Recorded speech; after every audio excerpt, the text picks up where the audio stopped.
الحمد لله وسلام على عباده الذين اصطفى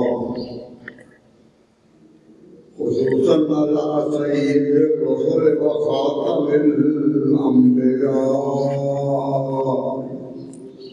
وعلى آله الأنبياء وأصحاب الأصفياء أما بعد. حضرات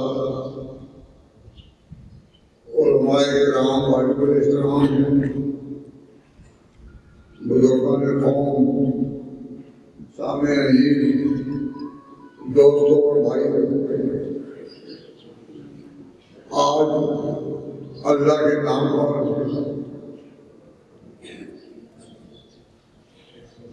جلسہ ولایت کی نئی قسط ادا ہو رہی ہے. دعا کریں کہ اللہ تبارک و تعالیٰ اس سلسلے کو کامیاب کر پائے. اس وقت صرف ایک بات عرض کرنی ہے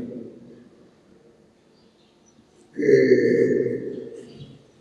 اللہ تبارک و تعالیٰ جل شانہ نے ہمیں ممتاز کیا ہے عقیدہ اہل سنت والجماعت سے.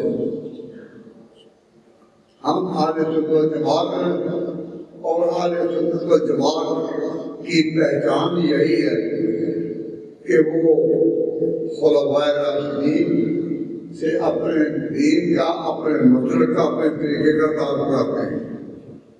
خلفائے راشدین اور خلفائے راشدین کا سلسلہ ہمارے مرکز دارالدیوبند سے وابستہ ہے. دارالدیوبند اہل سنت والجماعت کی پورے ایشیا میں ایک مرکزی دستگاہ جس کے بانی حضرت مولانا محمد قاسم نانوتوی رحمۃ اللہ علیہ. حضرت مولانا محمد قاسم نانوتوی حضرت ابوبکر صدیق کی اولاد تھے. جس طرح اللہ تبارک و تعالیٰ نے خلافت کو ابوبکر صدیق سے شروع کرایا، دارالدیوبند کی نظامی اسی مسئلے سے، اور پھر اللہ تبارک و تعالیٰ نے جس طرح حضرت ابوبکر صدیق رضی اللہ عنہ کے بعد دارالدیوبند کے کابل میں پہلے ابوبکر کی باری آئی تو بعد میں حضرت عمر کی باری آئی. مولانا تھانوی رحمۃ اللہ علیہ اس کے ساتھ پڑھتے رہے. وہ جو تھے وہ حضرت عمر کی اولاد میں تھے. مولانا محمد قاسم اب عمر کی اولاد میں اور مولانا تھانوی حضرت عمر کی اولاد میں. اور آج ہم جس نام پر یہاں جمع ہیں وہ ہے مولانا شبیر عثمانی، وہ عثمان غنی کے اولاد میں. اور آخری درجے میں جس کی سیاسی شہرت اور پورے انڈیا میں خدمت سے دین چمکا، وہ مولانا حسین مدنی، وہ حضرت علی رضی اللہ عنہ کے اولاد میں. تو ابو بکر صدیق کی اولاد، ابو بکر کی اولاد، عثمان غنی کی اولاد اور علی مرزا کی اولاد، چاروں جب جمع ہو تو اسے عقیدہ اہل سنت والجماعت کا تعلق ہوگا. ہم جب یہ کہتے ہیں کہ ہم اہل سنت والجماعت ہیں تو صرف سالانہ کانفرنس میں نہیں بلکہ جمعے کا دن ہو، جہاں بھی آپ جمعہ پڑھنے جائیں تو آپ سنیں گے خطیب کے زبان سے. خطیب خطبہ دیتے کہتا ہے کہ افضل الناس بعد الانبیاء بالتحقیق ابو بکر صدیق، پھر یہ پھر یہ پھر یہ پھر یہ. تو صاف پتہ چلتا ہے کہ یہ اہل سنت والجماعت ہے.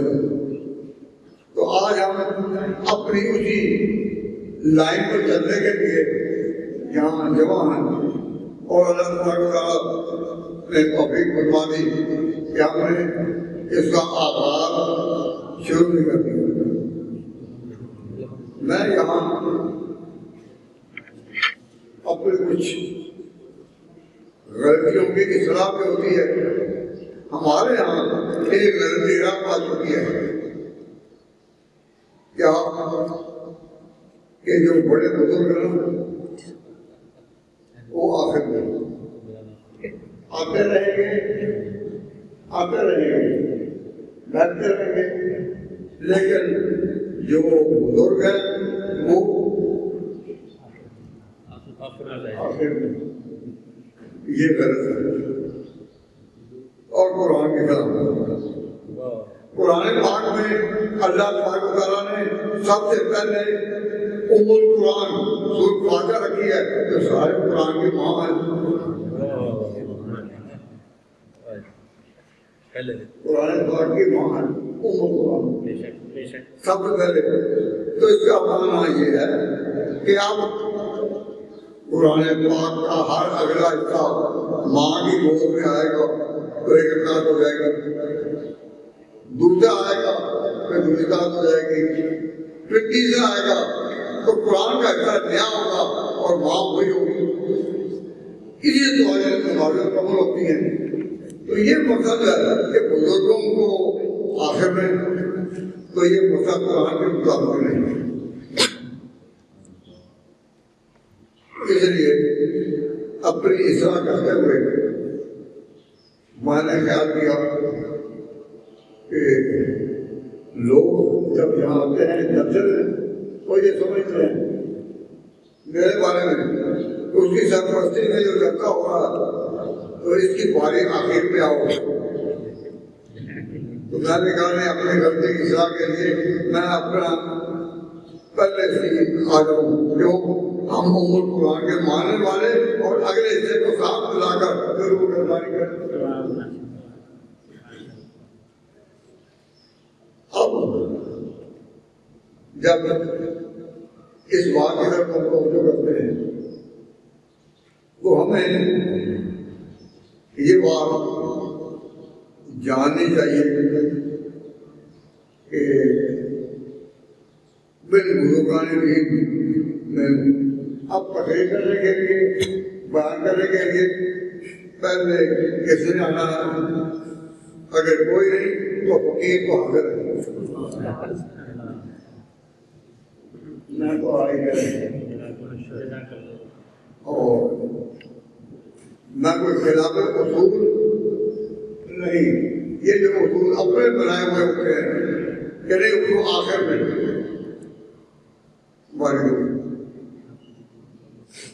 تو یہ نہیں ہے.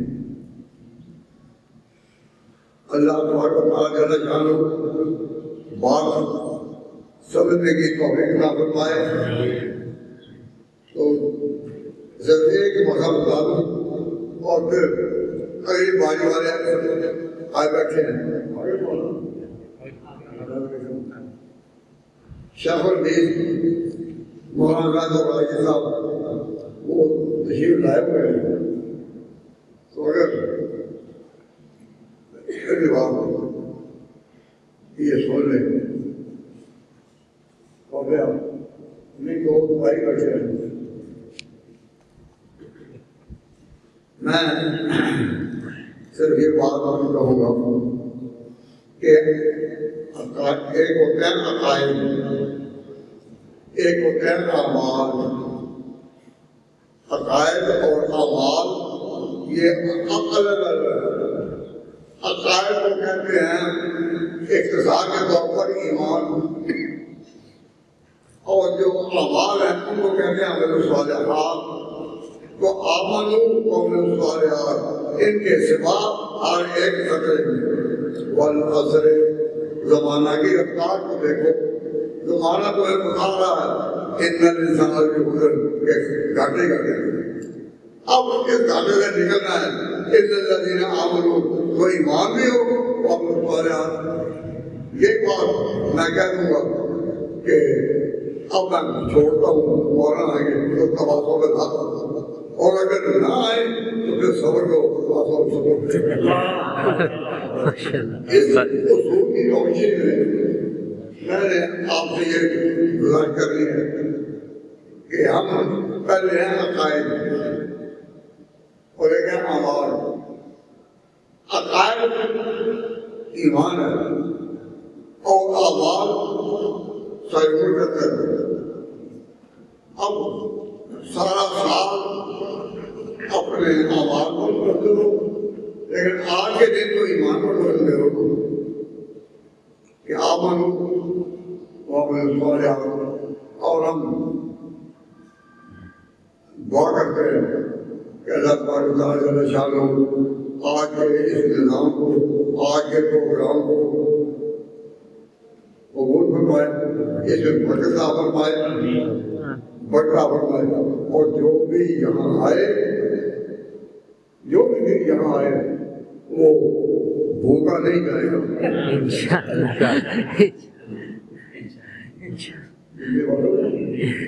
یہ حضرت مفتی صاحب نے انتظامات سارے کر رکھے ہیں، تو مجھے تو بتایا تو کے نہیں، تاکہ کوئی یہ نہ سمجھے کہ یہ تو بڑوں کے ملک ہے. کئی لوگ یوں ہی پروپیگنڈا کرتے ہیں ہمارے بارے میں کہ یہ تو بڑوں کے ملک ہے. یہ تو بڑوں کے ملک ہوتے تو مجھے لا کر بلا دیتے کہ پروپیگنڈا ہو.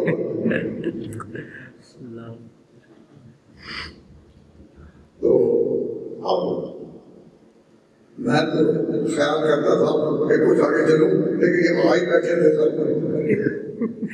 یعنی بڑے بیٹھے کیوں. اب میں ان جگہ پڑے چلوں تو کہیں گے مفتی نے کوئی کام نہیں کیا، تو کام مفتی کیا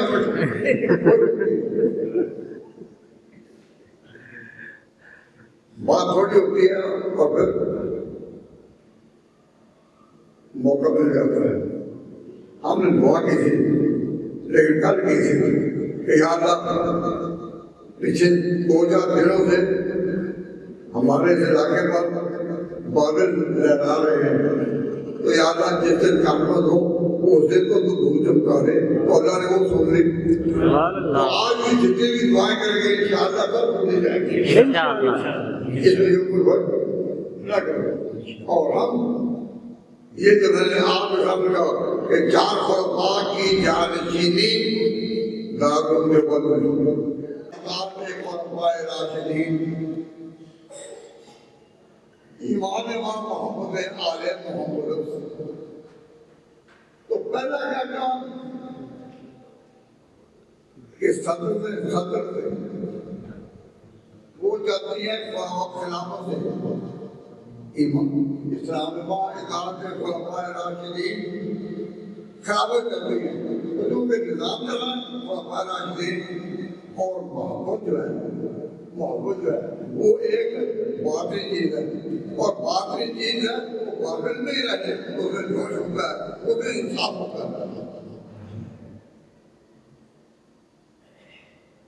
کمال عشق میں ممبر کے جینا ہے نہ مر جانا. کمال عشق میں ممبر کے جینا ہے نہ مر جانا، مگر افسوس اس عذاب سے کافر ہے پرواہ نہیں. اب میں نے جو دعا کی تھی اس دن آپ سے اجازت چاہوں گا کہ بھائی اجازت ہے نا. میں نے 2 دعا کہی، تیسری چیز کو مجھے نہ کروں.